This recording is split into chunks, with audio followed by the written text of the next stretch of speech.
យានេះយើងខ្ញុំសូមនមស្ការលើកហាត់ថាអនចេរស្រីបងគុំគុណទាំង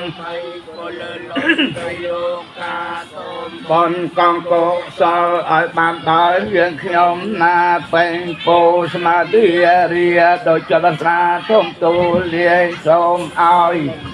បងអភមង្គលទាំងឡាយឲ្យជាចិញ្ចាងាយក្តីអន្តរាយកុំបីមានដោយកំឡាំងអនុភាពបញ្ញាលៀប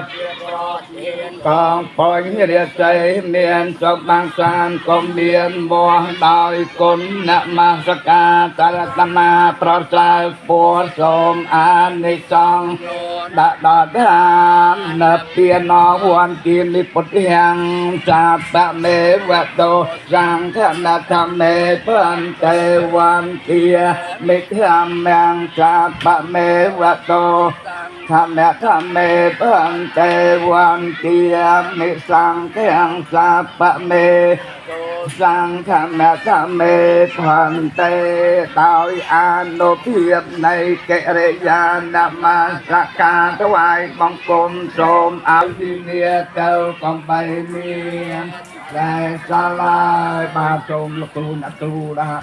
សិក្សាលោកសិស្សទាំងអស់បានតាំងចិត្តអនុមោទនៅបច្ចុប្បន្នសូមតាំងចិត្តអនុមោទនី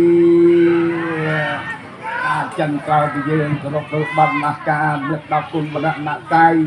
សូមអញ្ជើញឲ្យចៅប្រុសចៅស្រីលោកគ្រូអ្នកគ្រូទាំងអស់តាំងចិត្តដើម្បីសមាទាននិកសិលបាទពីចង់ដូចតទៅបាទឧកាចៈអ្នកយ៉ាងភន្តិវិសង្ឃរៈខណ្ឌាយៈតេសារៈណេ